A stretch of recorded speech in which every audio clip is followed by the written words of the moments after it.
والله شعوري يما انبسطت كثير كثير. I'm so happy, but at the same time, my home was destroyed. I lost 4 of my children. Some of my other children I haven't seen in months, but I'm happy.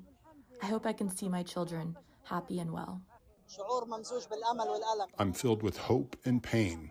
Pain for all that we've lost, for our loved ones and friends and family and neighbors, and hope for the return of Gaza, for the return of our homes.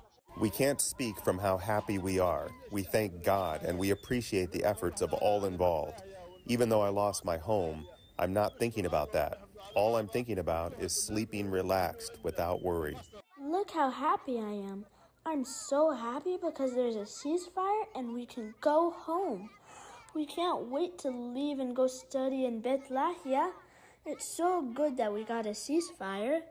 We're on the brink, and it should happen in the coming hours, but until it actually does, we're not there.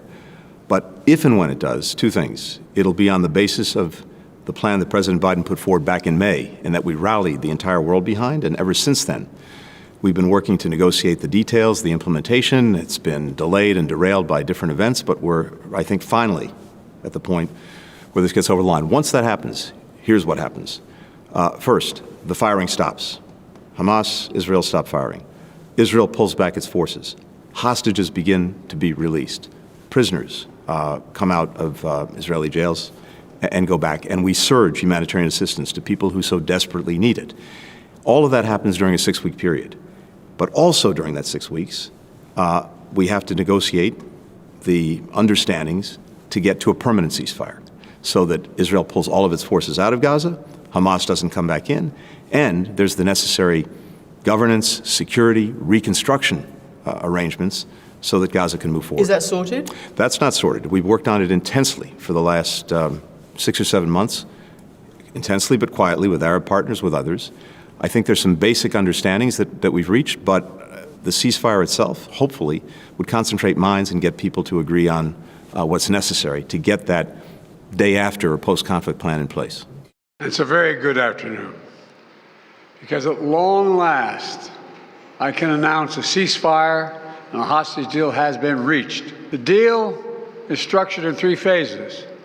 Phase 1 will last 6 weeks.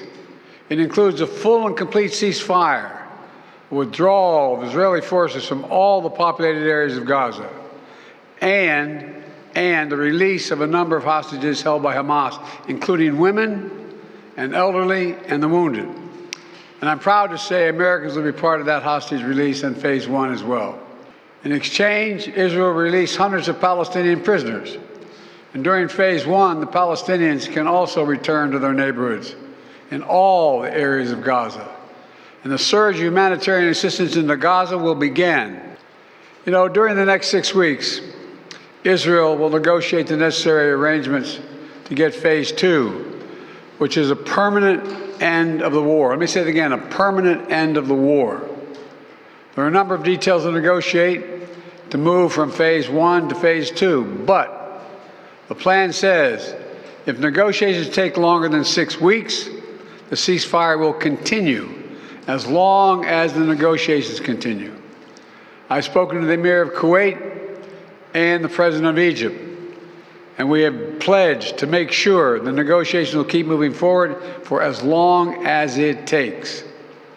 Then, when Phase 2 begins, there will be an exchange for release of the remaining living hostages, including male soldiers, and all remaining Israeli forces will be withdrawn from Gaza, and the temporary ceasefire will become permanent.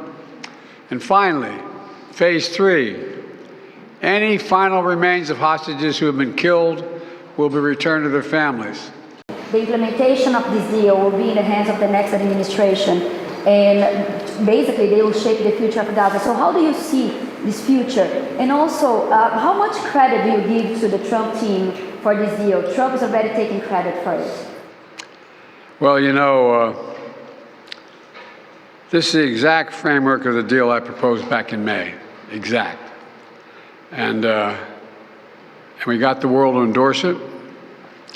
Secondly, it's America's support for Israel that helped them badly weaken Hamas and its backers.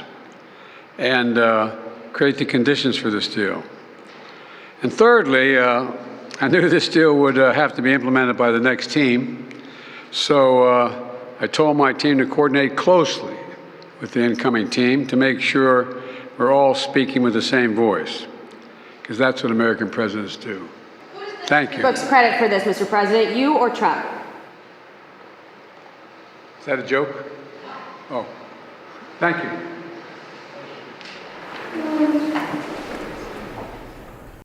The relentless fighting in Gaza between Israel and Hamas is about to cease temporarily. Following months of negotiations, Hamas and the Israeli government agreeing to a deal that will pause the fighting and see a phased release of hostages seized from Israel during the October 7, 2023 attack.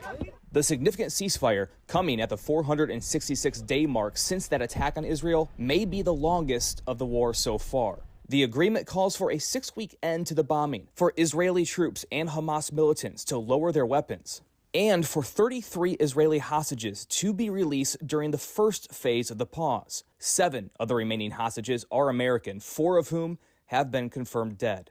Some of those Americans will be released in the initial phase. In exchange for the hostages, hundreds of Palestinian prisoners will be released by Israel, including those convicted of killing Israelis. This deal was developed and negotiated under my administration, but its terms will be implemented, for the most part, by the next administration.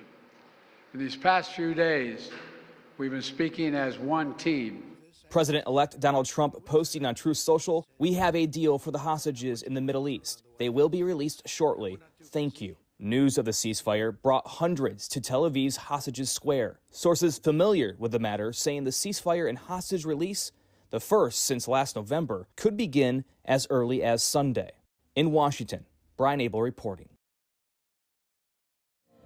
I'm standing in a much more subdued hostage square than the one we've become familiar with over the last 15 months. You see people singing behind me, a candlelit circle with those gathering. It's not a celebration, I'm told.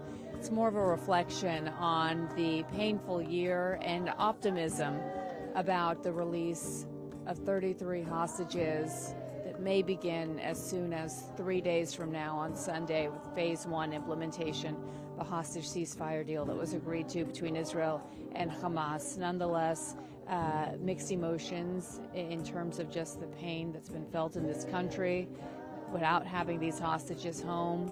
I'm standing in a much more subdued hostage square than the one we've become familiar with over the last 15 months. You see people singing behind me, a candlelit circle with those gathering. It's not a celebration, I'm told.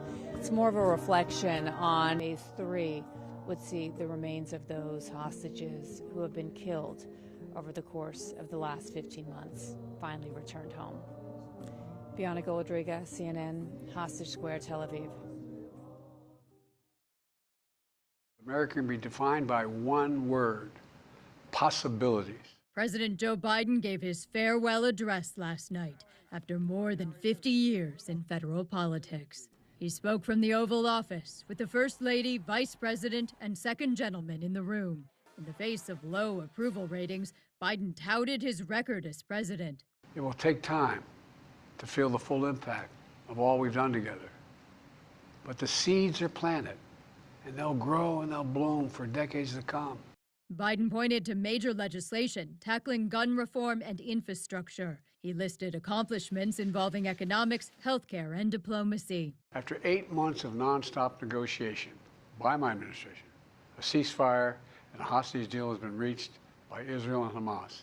The president also warned the country about his concerns for the future. He urged Americans to protect democracy and its institutions. He also said he worries about big tech. A parade of its CEOs curried favor with President-elect Donald Trump by donating to his inauguration. Today, an oligarchy is taking shape in America of extreme wealth, power, and influence that literally threatens our entire democracy. President Biden closed his speech by expressing love for the country. Now it's your turn to stand guard. May you all be the keeper of the flame. I'm Mimi Kiley reporting.